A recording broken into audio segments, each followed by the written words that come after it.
Welcome to Have More Babies. Today we're tackling something that, let's be honest, can feel a bit daunting for parents, especially if it's your first time around the parent-teacher conference. Uh-huh. They can definitely feel high stakes. Right. Maybe a little intimidating, but what we found digging through our sources is that these meetings, they're actually golden opportunities. Absolutely. A chance to really build an alliance. Exactly. Think of it less like a judgment day and more like a strategy session with your child's other key support person. We've boiled down the best advice to help you make these talks genuinely productive. Making the most of that important time. Okay, so let's unpack this. If we're talking about having a successful conference, all the sources really stress preparation.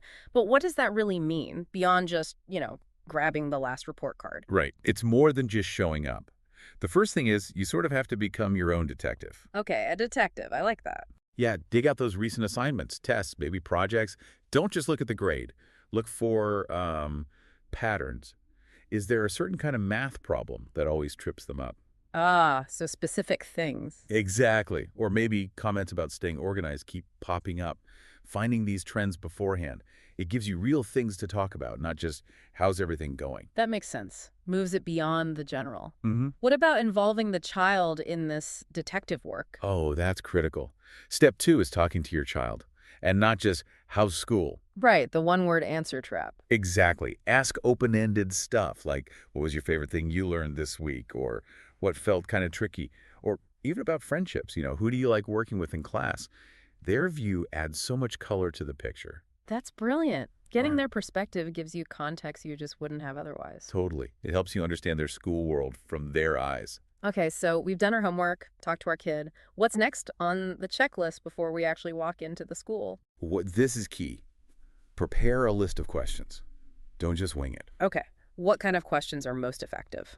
Think specific areas. Our sources suggest covering things like, how are they doing academically, really? What are their biggest strengths right now? And where are the main areas for improvement? So, beyond just the grades again. Right. And how they get along with other kids, social skills, Mhm. any behavioral things the teacher's seeing. And maybe the most important one, how can you help support their learning at home? What can you actually do? That collaboration piece. Exactly. And one last quick tip. Maybe glance at the school handbook online. Just refresh yourself on basic policies like attendance or grading. It just shows you're engaged and helps you understand the school's baseline expectations. Good point. Puts everyone on the same page. Okay, so now you're actually in the meeting, you've done your prep, the focus shifts. Right, to the actual conversation. First things first, be punctual. Sounds basic, I know. But arriving on time, maybe even a minute or two early, it just shows respect, sets a good tone right off the bat. Makes sense. It says, I value your time in this conversation. Precisely. Then take notes. Seriously. Quiet. You think you'll remember everything, but You won't, especially the details. exactly. Jot down key points, specific examples a teacher gives, and definitely any action steps you agree on. It helps so much later for follow-through. Okay, here's something interesting our sources pointed out. It feels like many parents go in expecting to just, listen. Like it's a report being delivered to them. A very common dynamic. But the real power comes when it's a two-way street, right? Yeah. How do parents make that shift? How do they share their insights effectively? That's the core of collaboration. Remember that detective work and the chat with your child. Now's the time to share those observations. Okay, how? Like, what would that sound like? Something like, we've noticed at home that he gets really excited about the science experiments you send, but getting him to sit down for reading homework is a bit of a struggle. Or she mentioned feeling a little anxious about the upcoming group presentation. Ah, so sharing the home perspective. Exactly. It gives the teacher the other half of the picture. They only see the child in the classroom context. This helps them understand the whole child and maybe adjust how they approach things. Now, sometimes you might hear things that are, unexpected, or maybe even a little tough to hear about your child. Yeah, that can definitely happen. How do you handle that constructively? The key is to stay calm. Take a breath. Try not to get defensive right away. Instead, ask clarifying questions. Like what? Like, okay, could you give me an example of when you saw that happen? Or what strategies have you tried so far in the classroom to help with that? It shows you're listening and you want to understand, not argue. Keeps it focused on problem solving. Exactly. It shifts it from blame to partnership. The goal is always finding solutions together. And then before you leave, make sure you clarify the next steps. Wrap it up clearly. Yeah, summarize what you talked about, confirm who's doing what, maybe ask about a good time for a quick follow-up check-in, even just an email in a few weeks. Okay, so the conference itself is done. You walk out the door. But it doesn't end there, does it? Our sources really hit home that the after part is just as crucial. Oh, absolutely. Maybe even more so in some ways. You've got this momentum, this shared understanding. How do you keep it going? Right. What's the first step? Talk to your child about it soon after. Focus on the positives first, what the teacher praised. Then frame the areas for growth as, like, team goals. Not criticisms. Exactly. So the teacher and I talked about how great you are at sharing ideas in class. And we also came up with a plan together to help make remembering homework a bit easier.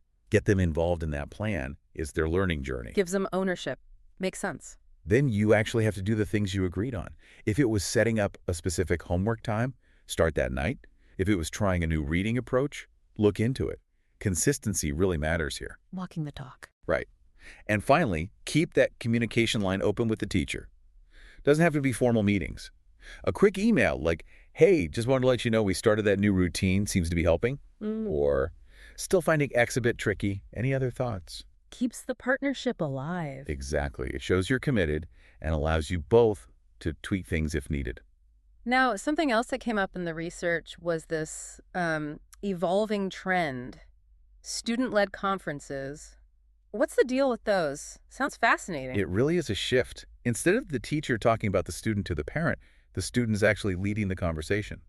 Wow, okay. How does that work? Typically, the student prepares a portfolio of their work. They'll guide you and the teacher through it, talking about what they learned, what they're proud of, maybe what was challenging, and what their goals are moving forward. So the student is presenting their own progress. Exactly. They're reflecting on their own learning, the benefits.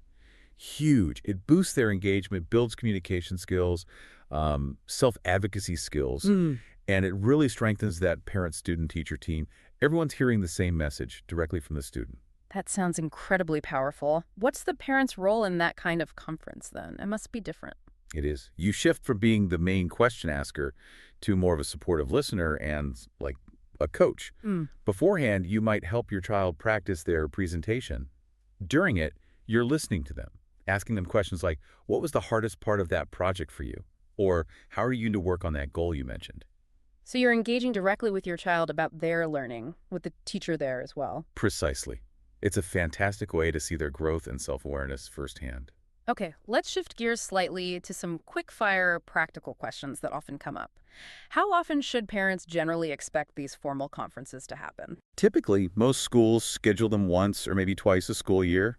Usually fall and spring seems common. But, and this is important, you don't have to wait for those scheduled times. Right. You can reach out anytime. Absolutely.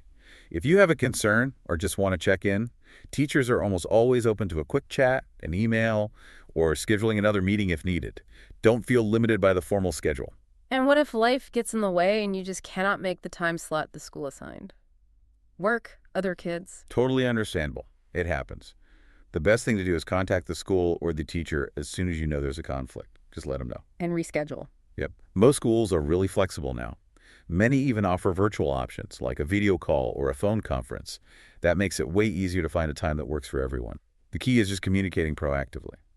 Okay, last common question. What's the best way to support your child if the conference highlights that they're struggling academically? That can feel overwhelming. It can, Yeah. but again, it comes back to that partnership. Talk closely with the teacher first. They see your child learning every day. They can often help pinpoint why they're struggling. Is it a specific concept? Focus. Something else. Get to the root cause. Right. Then, together, you build a plan. Maybe it's specific strategies at home, like a dedicated homework space free of distractions. Maybe it involves extra practice resources the teacher can provide, or even looking into tutoring. So it's a team effort to find the right support. Exactly. It's all about working together consistently, both at home and at school. So when you pull it all together, these parent-teacher conferences, they're really not just check-ins. They're crucial connection points. Definitely. Foundational moments. Yeah. If you prepare thoughtfully, engage openly during the meeting, really make it a dialogue, and then follow through afterwards, you're not just attending a conference. You're actively building a stronger support system for your child's entire educational path.